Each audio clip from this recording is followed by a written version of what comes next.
কি করবেন এ টাকা দিয়ে? যদি কবর নিয়ে যেতে পারেন, আখেরাতে কাজে লাগে, তাহলে তো একটা ব্যাপার ছিল। তা তো পারবেন না।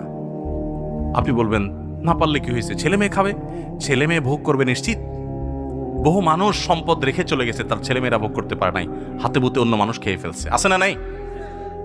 সবচেয়ে বড় হতভাগা কে জানেন? আল্লাহর জমিনে সবচেয়ে বড় দুর্ভাগা, সবচেয়ে বড় বেয়াকুব এবং নির্বোধ মানুষ হলো সে, যে যাদের জন্য চুরি করবে তারাও সে দায় নিবে না। কিয়ামতের দিন ছেলে আয়সা বলবে না, আব্বা চুরিদারি ডাকাতি 2 নম্বরই যা করছেন, ঘুষ সুদ যা খাইছেন আমাদের জন্যই তো খাইছেন, আল্লাহ আমার আব্বারা জাহান্নামে দিয়ে না, আমাদের নিয়ে যান। বলবে না ভাই, কোরআন বলেছে ইয়াউমা ইয়াফিরুল মারউ মিন আখিহি ওয়া উম্মিহি ওয়া আবিহি ওয়া সাহিবাতিহি ওয়া বানি।